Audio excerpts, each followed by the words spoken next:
화장지는 어제 종이가 아주 얇잖아요. 그래서 조그만 불이 있어도 금방 불이 붙기 쉽잖아요. 그런데 담뱃불을 끄지 않는 상태에서 그것을 쓰레기통이죠. 화장지가 있는 쓰레기통에다 버려가지고 거기에 화재가 발생한 경우, 이러한 경우를 우리가 뭐라고 표현한다 이렇게 얘기해.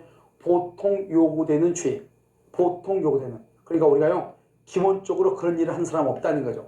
100에서 99명은 그렇게 하지 않는다는 거죠. 알겠죠? 1000명에서 999명은 그렇게 하지 않는다는 거죠. 그런데 왜 너 혼자만 그랬니? 이 말이잖아요. 그것을 현저하게 결여했다 이 말이죠. 조금만 신경 쓰면 누구나 다 할 수 있는 건데 그것마저도 하지 않고 너 못들었다 이 말이죠. 그것을 중대한 과실이라고 하고, 다른 말로 이것을 중과실, 무거울 중자를 써서 중과실이라고 하고, 이 중과실과 비교가 되니까 뭘 한다? 가벼울 경자 경과실이다 이렇게 얘기해요. 그러니까 일단요 착오를 유로 취소하려면 어떻게 해야 돼요? 중대한 과실이 없어야 돼요. 그러나 무슨 과실이 있으면 돼요? 경과실, 가벼운 과실이 있으면 된다 이 말이죠. 그런데 뭐가 있으면 안 된다? 중과실, 무거운 과실. 그래서 또 뭐죠? 현저히 결여했다 그러면 안 돼. 그러면 이것은 중대한 과실이 없어야 취소하는데 중대한 과실이 있으면 취소를 못 하잖아요. 그러면 중대한 과실이 있다, 취소를 못 한다, 그것은 유효이다 이 말이죠. 따라서 중대한 과실 여부는 누가 증명을 하는 것이다? 상대방. 다른 말로 취소를 못하게 할 사람. 다른 말로 유효를 주장하는 상대방이 증명을 하는 것이에요. 자, 이번요. 표의자에게 중대한 과실이 있더라도 상대방이 표의자 착오를 알고서 이것을 마저 이용하죠. 그러면 취소가 허용돼요. 원래 이러면 중대한 과실이 있다? 그럼 취소 못하죠. 그런데 상대방이 그것을 알고서 이용을 했죠. 그러면 취소가 허용된다. 그래서 이러면 중대한 과실이 있으면 언제나 취소할 수 없다. 그러면 틀려. 중대한 과실이 있어도 상대방이 그 사실을 알면서 이용을 하면은 취소할 수 있다 이 말이죠. 그래서 중대한 과실이 있으면 언제나 취소하지 못한다. 그건 틀리다 이런 말이죠. 기업은요 법령상 공장 건축이 불가능한 토지, 봐봐요. 공장 건축이 불가능하다잖아요. 공장 건축이 불가능하다잖아요. 이것을 쉽게 알 수 있었던, 쉽게 알 수 있었던 자, 이렇게 됐죠? 그러면 쉽게 알 수 있단 말은 누구나가, 예를 들어서 아파트 정문 건너편에다가 벽돌 공장을 짓는다고 땅을 샀다 이 말이죠. 그럼 아파트는 뭐죠? 주거지죠. 일종의 주거지. 근데 거기에다가요 벽돌 공장을 짓는다고 땅을 샀다 이 말이죠. 말이 돼야 안 돼요? 안 되겠죠? 시멘트 가루 날르고 쿵쿵거리고 그러면 얼마나 진동도 심하겠어요? 그래서 그것을 중대한 과실이 있다 이런 뜻이죠. 쉽게 알 수 있었던 자, 이 말의 뜻이 중대한 과실이다 이런 말이죠. 그 다음에 공장 건축의 가능성 여부를 관할 관청에다가 문의조차 하지 않고 땅을 샀다 이 말이죠. 공장 건축할 수 있는지 없는지 관할 관청에다가 전화 한 통 하면 되는 거잖아요. 어디에다 건축과에다가요? 여기 몇 번지인데 건물 뭐죠? 공장 지을 수 있어요? 그것마저도 하지 않고 자기 멋대로 생각을 하고 공장을 지은다고 땅을 샀다. 그것은 뭐다? 중대한 과실이 있다 이 말이죠. 여러분 우리가 부동산 거래를 할 때는 중개업자는 뭐죠? 전문 직업인이죠. 그래서 우리가요 의뢰인과 의뢰인 사이에 그것을 행위를 알선하는 행위라는 전문 직업인이잖아요. 그런데 부동산을 사고 팔고 할 때는요 중개업자를 통해서 사고 팔고 해야 되겠죠. 근데 중개업자를 통하지 않고 토지를 매입하면서 토지 대장이 무엇인지 지적도가 무엇인지를 모르니까 토지 대장이나 지적도도 확인도 하지 않고 땅을 샀단 말이죠. 알겠죠? 이런 경우를 착오라고 볼 수 있는가? 착오가 아니다 이 말이죠. 왜요? 이 사람은 건물을 지을 수 있는 땅인 줄 알고 샀더니 건물을 지을 수 없더라? 그러면 당연히 이것은 착오가 되겠죠. 착오인데 중대한 과실이 있다 이 말이죠. 중대한 과실. 그래서 취소를 못하는 거예요. 그래서 우리는 여기 아주 간단하죠. 중개업자의 말을 믿고 샀다. 중대한 과실이 없다. 아까 우리가 얘기했죠. A 점포를 B 점포로 오인을 했다. 누구의 말을 믿고? 중개업자의 말을 믿고 착오를 이유로 취소할 수 있다. 그런데 여기는 중개업자를 통하지 않고 개업공유회사죠. 개업공유회사 중개업자를 통하지 않고 토지 거래하면서 토지 대장이나 지적도 등을 확인도 하지 않고 그러면 그건 자기 잘못이죠. 아주 중대한 과실이 있죠. 착오를 이유로 취소할 수가 없다 이 말이죠. 그래서 우리가요 지금 국가로부터 공인된 자격증을 가지고 있는 사람들이 있음에도 불구하고요 그 스스로 몇 푼을 아끼기 위해서요 자기가 중개업자를 통하지 않고 거래한 경우, 요즘 뭐 이런 것들이 워낙 많죠. 특히 원룸이라든가 오피스텔 같은 경우 있잖아요. 이런 경우는 지금 계속해서 사기 사건이 계속해서 끊이지 않고 일어나고 있는 이유가 뭐예요?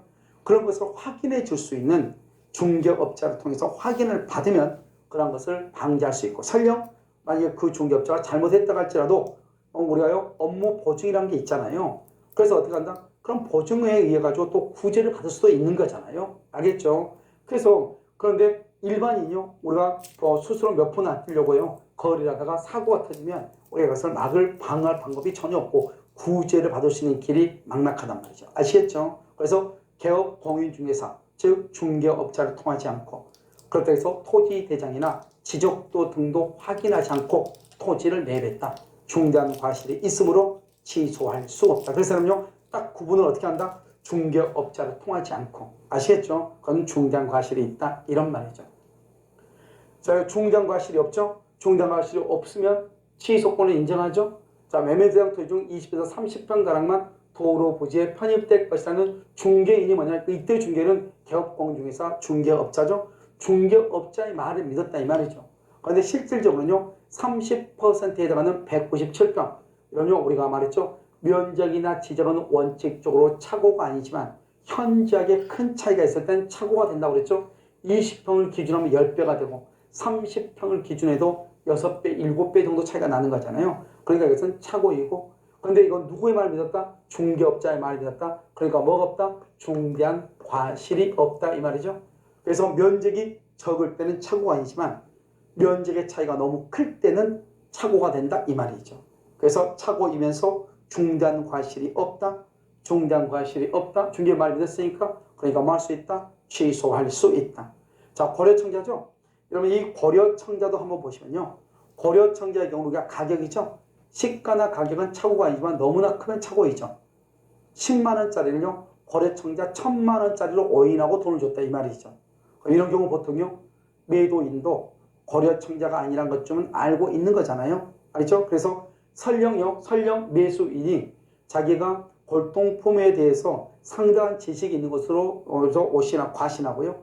그 다음에 전문인의 감정을 의뢰받지 않고 매수했다 할지라도 그것을 파는 사람은 당연히 이것이 고려청자가 아니라는 것을 알면서 팔았을 거 아니에요. 그러니까 뭐다? 이 파는 사람은 그 사는 사람이 중대한 과실이 있다고 하는 것을 알면서도 악용했다고 볼 수밖에 없단 말이죠. 그런데요, 우리 판례에서 뭐랬다? 이때 매수인은 중대한 과실이 있다고 볼 수 없다겠단 말이죠. 설령 여기서 중대한 과실이 있다고 하더라도 그것은 매도인이 고려청자가 아닌 것을 고려청자인 것처럼 팔았으니까 매도인이 매수인의 착각을 이용한 거잖아요. 그러니까 여전히 취소할 수 없다고 봐야 되겠죠. 그런데 이 사건에서 판례는 고려청자가 아닌 것을 고려청자인 것으로 오신했잖아요. 이런 경우 판례가 뭐랄까? 중대한 과실이 없으므로 취소할 수 있다. 이렇게 얘기는 했죠. 알겠죠? 그래서 여기 보면 통상적으로 총상의 주의를 현저하게 결여하였다. 이 말이 무슨 말이죠? 통상의 주의를 현저하게 결여하였다. 이것을 중대한 과실이죠. 그럼 여기가 중대한 과실이 있으면 취소를 못 하잖아요. 근데 중대한 과실이 있다고 볼 수 없으므로 중대한 과실이 없으므로 이 말이죠. 그러니까 취소할 수 있다. 이렇게. 설령 이것이 중대한 과실이 있다 하더라도 상대방이 이용했다고 볼 수밖에 없기 때문에 여전히 취소할 수 있다. 이렇게 보는 거예요. 4번요. 중대한 과실이 있다. 이걸 누가 입증한다? 중대한 과실이 있다고 하는 것은 취소를 못하게 하려고 하는 상대방이 입증하죠. 그래서 유효를 주장하는 상대방이 입증을 하는 것이다. 이렇게. 자, 이제 법률 효과죠. 착오로 의사표시가 취소되죠. 그럼 소급이란 말은 처음부터 무효가 되죠. 소급해서 무효가 된다. 누구에게 대항하지 못한다? 선의 제3자에게 대항하지 못한다. 그런데 착오로 인한 표의자의 취소권 배제 약정이죠. 이것은 유효이다. 무슨 말이냐? 이것은 판례가 임의 규정이라고 얘기했어. 그래서 착오에 관한 규정은 임의 규정이고요. 사기나 강박에 관한 규정은 강행 규정이에요. 알겠죠? 그래서 취소권을 배제하기로 하는 약정은 그것은 뭐다? 유효이기 때문에 유효란 말은 취소를 할 수 없다 이 말이죠. 3번요. 착오를 이유로 의사표시가 취소되어 상대방이 뭘 입었다? 손해를 입었다 이 말이죠. 손해를 입은 경우 상대방은 불법 행위로 인한 손해배상을 뭐 할 수 없다? 청구할 수가 없다 이 말이죠. 그래서 착오를 이유로 취소가 되죠. 그래도 손해배상을 청구할 수 없다. 왜 그러냐? 우리가 경과실이 있어도 취소할 수 있다고 돼 있잖아요. 그래서 경과실이 있어도 취소할 수 있다고 하는 것은 손해배상 책임이 아니다. 즉 착오는 위법하지 않다 이 말이죠. 우리가 사기나 강박은 위법하지만 착오는 위법하지 않기 때문에 경과실이 있어서 착오를 이유로 취소했다 할지라도 그래서 상대방은 손해배상을 청구할 수 없다 이 말이죠. 4번은요. 매매 계약 내용의 중요 부분에 착오가 있는 경우 매수인은 매도인의 하자 담보 책임이 성립한 것과 관계없이 착오가 있으면 착오를 이유로 말할 수 있다. 취소할 수 있다. 이런 예전에는요. 담보 책임하고 착오가 경합하면 담보 책임으로만 해결한다고 하는 것이 학자들의 견해였단 말이죠. 그런데 지금 최근에요. 대법원에서 판례가 나왔단 말이죠. 착오의 문제하고 담보 책임의 문제에 있어서 두 가지의 성립 요건이 전혀 다르다는 거죠. 착오의 성립 요건과 담보 책임의 성립 요건이 전혀 다르기 때문에요. 우리가 착오로 인해서 하자 있는 물건을 매수했을 때 하자 담보 책임에도 해당하고 착오에도 해당하면은 양자 중에서 어느 것이든 입증해서 선택적으로 행사할 수 있다. 그러니까 담보 책임이 성립한다고 해서 착오를 이유로 취소할 수 없는 것이 아니라 담보 책임이 성립한다 할지라도 착오가 있음을 입증해서 취소할 수 있다. 이런 말이죠. 아시겠죠? 그다음에 5번요. 매도인이 매매계약을 적법하게 해지한 후 착오를 이유로 말 수 있다. 취소할 수 있다. 왜냐? 이런 계약을 해제하잖아요. 해제하면은 선이고 악이고를 떠나가지고 전부를 반환해요. 전부를 반환해야 되는데요.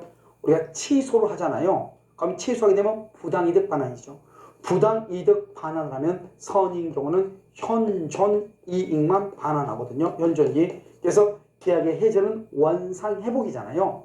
원상회복의 경우는 선이 악의를 불문하고 손해 전부를 반환해야 돼요.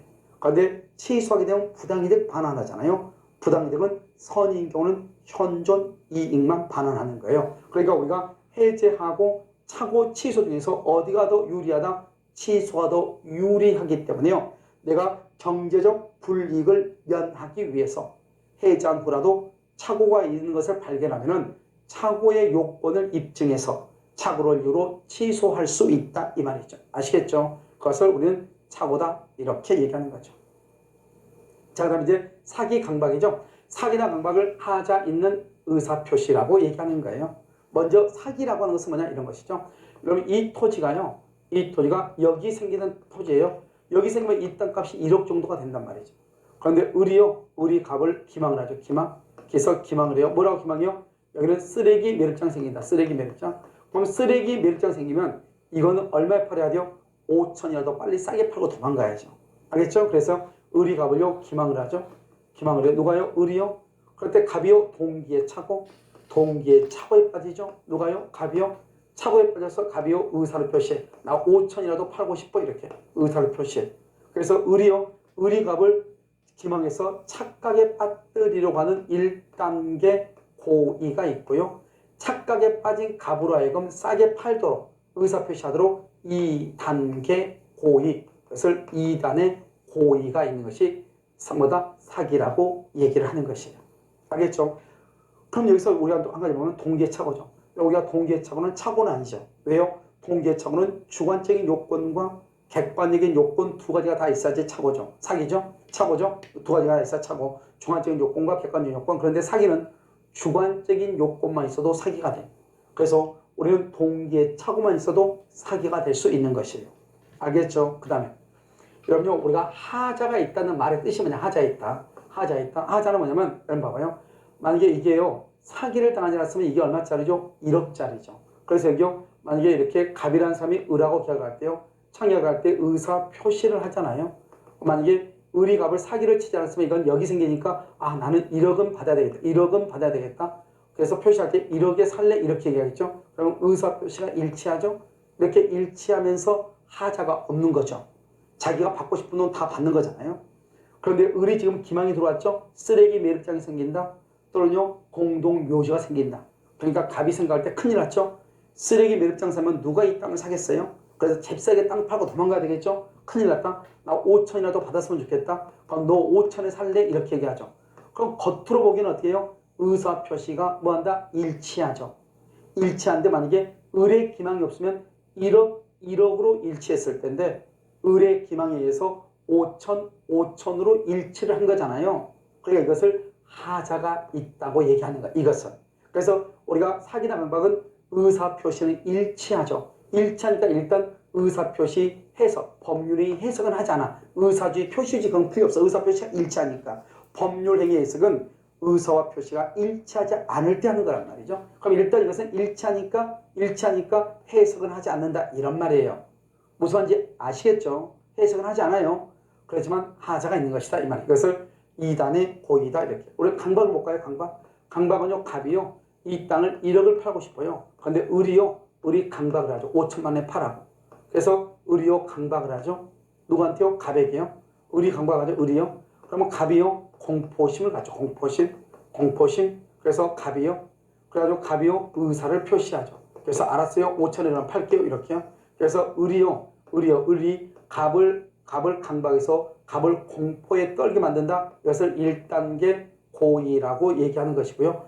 공포에 빠진 갑으로 하여금 의사를 표시하게 1억짜리를 5천만에 팔게 하죠. 이것을 2단계 고의라고 얘기하는 거죠. 이것을 2단의 고의가 있어야 되는 것이죠. 그래서 이것을 우리 2단의 고의다 이렇게 얘기하고요. 우리는 착오는 경계적 불이익이 있어야 되죠. 손해가 있어야 되죠. 그런데 사기나 강박은 손해가 필요가 없는 거예요. 그래서 사기나 강박은 손해를 뭐한다? 불문한다. 손해가 있고 없고 불문하고 우리가 착오는 주관적인 요건과 객관적인 요건을 다 갖추었을 때 착오라고 하는데 사기나 강박은 주관적 인과관계, 주관적인 요건, 동기의 착오만 있어도 이것을 사기라고 하는 것이다. 이런 말이죠. 알겠죠? 그 다음에 비진이하고 통정의 표시하고 착오의 경우는 의사와 표시가 일치하지 않고 이것을 의사의 흠결이라고 얘기하죠. 그런데 사기나 강박은 뭐다? 의사와 표시가 일치하는데 하자가 있는 것이다. 이게 두 개가 큰 차이가 있는 것이다. 이런 말이죠. 아시겠죠? 자, 먼저 기망이란 표의자로 하여금 사실과 다른 관념을 갖도록 하거나 이를 유지 강화하도록 하는 일체의 행위를 기망이라고 하고요. 기망은 부작이나 단순한 침묵도 기망이 될 수 있다 이 말이죠. 이때 부작이라고 하는 것은 뭐냐? 좀 있으면 우리가 나오니까 그때 설명하고 사기에서 가장 중요한 것은 바로 이거죠. 2번이죠. 상품의 선전 광고에 있어서 구체적 사실을 신의성실의 원칙이죠. 신의성실의 원칙에 비추어 비난받을 정도 그러면 사기고 만약에 시인되는 정도 그것은 신의치에 붙이고 시인되죠. 신의치라는 것은 뭐냐? 신의성실의 원칙이거든요. 신의성실의 원칙에 비추어 시인된다. 기망성이 결여된다. 사기가 아니다 이 말이죠. 그래서 우리가요. 그래서 중요한 것은 사기를 판단하는 기준은 신의성실의 원칙이다. 그래서 신의성실의 원칙에 비추어 비난받는 것이다. 예를 들어서요. 우리 학원 선생님들은 국내 최강이다. 뭐 이런 말 썼잖아요. 이런 보면 다른 인터넷 사이트 보면 학종률이 몇 %다. 이러면 그것을 집중적으로 정말로 그것을 검토를 한다면 그건 그 정도 나올 수도 없겠죠. 그런데 그런 과대 광고를 하는데 그러한 가동관계가 신의칙에 비추었을 때 그것은 위반된다. 위반된다. 그러면 뭐가 된다? 그것은 사기가 되고 신의칙에 비추어봤을 때 시인된다. 그 정도는 괜찮아. 그러면 사기가 아니다 이 말이죠.